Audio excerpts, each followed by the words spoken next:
compatriotes, bonjour. Je me permets de faire cette vidéo aujourd'hui pour essayer d'analyser avec vous quelques aspects du nouveau code de procédure pénale au Cameroun. Alors, commençons par la criminalisation de la filouterie de loyer. Ce qui veut dire en un mot que désormais tout Camerounais incapable de payer son loyer est un potentiel criminel. Que dit la loi internationale? Nous allons nous saisir à quelques comparaisons à l'heure où on nous dit que ce nouveau code de procédure pénale avait aussi pour souci à s'arrimer à la norme internationale. Alors, que dit la norme internationale? Il est formellement interdit de mettre quelqu'un en prison pour une dette contractuelle, ce qui est le cas d'espèce. Et par ailleurs, on ne peut que criminaliser les actes antisociaux, puisque le fait de ne pas pouvoir payer son loyer est un phénomène social et qui relève du civil. Donc, je ne vois pas donc, voilà donc Paul Biya au Cameroun, pour résoudre les problèmes sociaux, décider de mobiliser l'appareil, décide de criminaliser une situation sociale qui d'ailleurs relève de sa mission en tant que chef de l'État de pouvoir protéger ses citoyens les plus indigents. Un phénomène qui doit être résolu en construisant des logements sociaux et en revalorisant les salaires des plus indigents des nôtres. Paul Biya trouve que désormais, c'est en faisant des Camerounais des potentiels criminels qu'on va résoudre une crise sociale, un phénomène social. On nous dit que cette loi va faire l'affaire des propriétaires et pouvoir motiver les potentiels investisseurs dans le domaine de l'immobilier. Mais je me demande en quoi le fait de faire des indigents, des criminels, va résoudre les problèmes des propriétaires, puisque ce n'est pas parce que les gens ont le manque de volonté de payer leur loyer qu'ils ne le font pas, mais c'est parce qu'ils sont pauvres. Et donc du jour au lendemain, faire de des criminels ne leur donnera pas de l'argent pour régler ce problème. Donc Paul Biya ici démissionne juste purement et simplement de sa fonction, de sa mission, de sa responsabilité qui est de protéger ses citoyens. Alors, il y a par exemple un autre point, l'interdiction de manifestations à caractère politique dans les établissements publics. Déjà, nous ne savons pas ce que Paul Biya entend par manifestation à caractère politique et ce qu'il entend aussi par établissement public. Donc, maintenant, c'est un vase où on peut tout y mettre. Désormais, mais il faut comprendre par là que désormais, toute forme de grève ou de manifestation sont interdites au Cameroun. Les étudiants, par exemple, qui manifestent à l'université pour une revendication quelconque sont désormais caractérisés comme étant des potentiels criminels. Même un opposant qui essaie de mobiliser des gens dans les marchés, dans la rue ou whatever, est désormais caractérisé, suivant le nouveau code de procédure pénale, comme étant un criminel. Donc, désormais, ces phénomènes, par exemple, qui est-ce qui, dans le code international, ces aspects de la société qui relèvent purement de l'administratif, désormais au Cameroun relèvent du pénal. Voilà donc comment Paul Biya dit que désormais au Cameroun, quoi qu'il se passe sous vos yeux, vous regardez et vous la bouclez. Alors, entre-temps, il y a aussi une loi que nous devons examiner. L'avortement reste un crime. C'est-à-dire, Paul Biya dit que si une jeune fille, par exemple, de 13 ans est violée, au regard de l'avenir, il n'y a aucun moyen pour elle de pouvoir déjà subvenir à ses propres besoins. N'en parlons pas pour le futur enfant qu'elle mettra au monde. Et donc, qu'elle décide, elle n'a pas le droit de mettre fin à une grossesse en gestation. Parce qu'il faut le préciser, dès les premiers mois de la conception, il n'y a pas encore fœtus. Donc, on ne peut pas parler de crime en ce moment-là. C'est pour ça que dit la loi internationale. Dans beaucoup de pays du monde, et en l'occurrence la France, une femme a le droit, pendant les 2-3 premiers mois de sa grossesse, d'y mettre un terme. Il n'y a pas encore enfant, il n'y a pas encore fœtus. Donc, c'est encore mieux de mettre un terme à une grossesse en gestation quand on n'a pas, quand au regard de l'avenir, il n'y aura aucun moyen de pouvoir subvenir aux besoins de cet enfant. Le pire encore même, c'est que chez nous aussi, il faut le relever au regard du nouveau code de procédure pénale, la mendicité aussi est un crime. Donc, si cette jeune fille qui est enceinte se met dans la rue et commence à mendier parce qu'elle n'a aucun moyen de subvenir à ses besoins, elle va finir dans une prison. Et c'est ça aussi le Cameroun. Et je veux quand même préciser que c'est une première mondiale parce que nulle part dans le monde, on n'a jamais entendu que quelqu'un ira en prison pour avoir mendié. Ce qui veut dire que les handicapés, les enfants, que vous trouvez les enfants de la rue, ou whatever raison qui amène quelqu'un à mendier, désormais, il est un criminel au Cameroun et c'est bon à savoir. Donc, et en même temps, on interdit aux femmes de pouvoir interrompre leur grossesse, même quand c'est en gestation, mais parallèlement, il n'y a aucune loi qui protège les jeunes femmes contre la pédophilie. Par exemple, la pédophilie qui est légale, par ailleurs soit dit, parce qu'il n'est en aucun cas, par exemple, interdit d'épouser ou d'avoir des rapports sexuels avec des petites filles de 12 ans, de 13 ans, comme c'est le cas d'espèce au Cameroun. J'en profite donc pour faire un clin d'œil ici à l'homosexualité aussi qui reste un crime. Et maintenant, sur cet aspect de la loi, on vous dit, même si le code international dit que chacun est libre de faire de son corps ce qu'il entend, mais au Cameroun, on vous dit que que notre société, notre culture n'admet pas ce genre de comportement.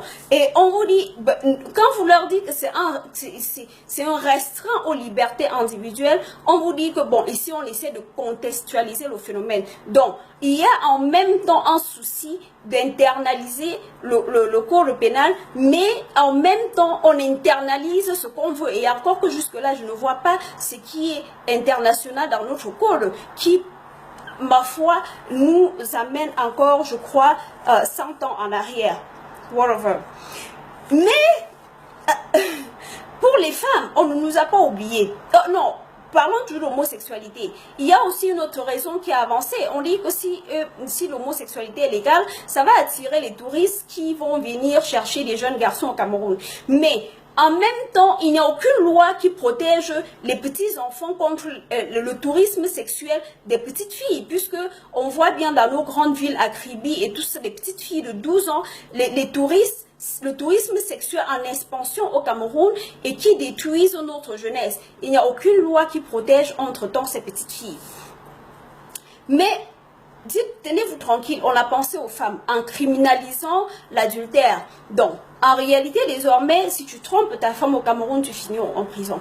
Ce qui est quand même très amusant, c'est qu'entre-temps, la polygamie reste légale. Donc, voilà deux lois qui s'opposent, puisque on ne peut pas condamner l'adultère et en même temps, en donnant l'ouverture aux hommes de pouvoir amasser des femmes, le nombre de femmes qui leur convient. Alors, déjà, sur le plan international, aucune loi ne condamne, ne fait d'un adultérien un criminel, puisque l'adultère n'est pas un acte criminel, mais c'est un acte qui, sur le plan civil, peut servir comme motif de divorce, puisque dans un couple, quand ça ne va pas, on divorce. On ne met pas les gens en prison parce que ça ne va plus dans leur ménage. Alors, donc, déjà, même la probabilité pour qu'une femme attrape son mari dans ce genre de conditions, non, pour qu'une femme attrape son mari, parce que l'adultère, ici, il faut le préciser, n'est caractérisé que si la femme trouve son mari en flagrant de lit avec une autre femme. Donc, la probabilité de trouver son mari dans ces conditions-là est presque nulle. Donc, alors, le seul moyen donc de vous rendre compte que votre mari vous a trompé, c'est peut-être si vous amène un enfant adultérien dans la maison. Donc, désormais, si un homme fait un enfant hors mariage, il n'a pas le droit de reconnaître cet enfant puisque c'est ici même un symbole caractériel, c'est une preuve de son adultère et c'est même d'ailleurs la seule preuve qu'on puisse avoir dans ce genre de situation. Alors, ce qui veut dire qu'en ce moment-là, c'est le droit de l'enfant qui est menacé parce que cet enfant, peu importe les situations, n'a pas demandé à venir au monde. Et que monsieur soit marié ou pas, il a l'obligation de s'occuper de ses enfants nés hors ou dans le mariage. Donc voilà finalement une somme de lois inutiles qui tend même à se moquer un peu des femmes. Mais bon, passons. Alors, il y a, mais dites-vous bien, tout ce qu'on a cité là, vous dites que vous ne vous retrouvez pas là-dedans et vous ne savez pas comment vous ferez pour vous retrouver en prison. Alors, ok, si vous êtes un parent et que vous avez l'habitude de circoncire votre garçon, sachez que désormais, ça fait de vous un potentiel criminel puisque dans le nouveau code de procédure pénale, il est désormais la mutilation génitale d'une personne est désormais interdite. Alors, on n'a pas dit que la mutilation génitale des jeunes filles, c'est la mutilation génitale d'une personne, d'un homme comme garçon. Si vous circoncirez votre fils, ça vous emmène en prison désormais au Cameroun. Toutefois, Paul Biya a pensé à ses amis. J'entends par là ses collabos voleurs ministres, puisqu'il a créé une loi qui désormais interdit. Alors la loi dit quoi? Je vous lis, la loi dit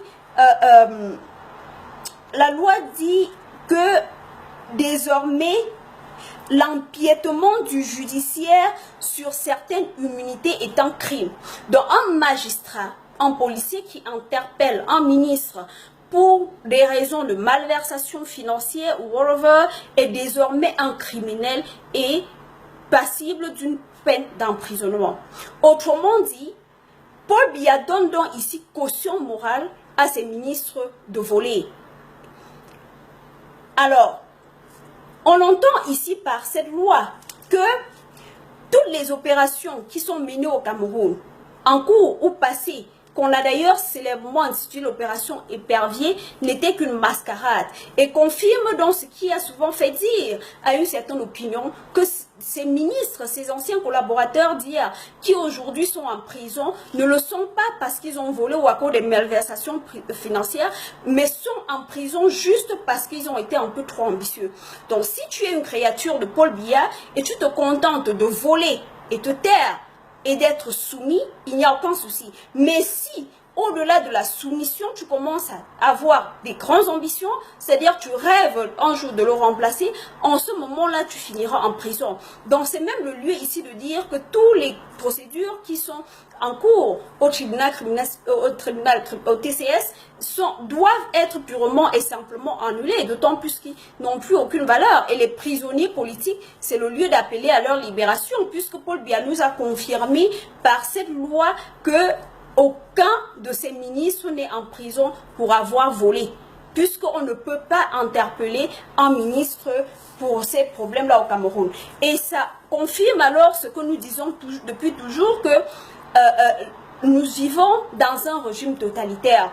Parce qu'au passage, il faut dire que la peine de mort est maintenue. Seulement, on ne nous précise pas dans quel cas quelqu'un peut être condamné à mort. Ça reste sur la décision du chef de l'État qui est le seul à décider quel acte peut conduire quelqu'un à la peine de mort. De même comme l'opération Épervier ou l'arrestation de ministre, il est clairement dit que Paul Biya est le seul à décider à quel moment un de ses ministres peut aller en prison. Donc, vous comprenez donc ici qu'il y a donc un empiétement de l'exécutif sur le judiciaire. Donc, Paul Biya contrôle tous les appareils de l'État. Il contrôle le parlementaire, il contrôle le judiciaire. Nous sommes donc dans un régime totalitaire qui tourne autour d'un seul et un homme qui s'appelle Paul Biya.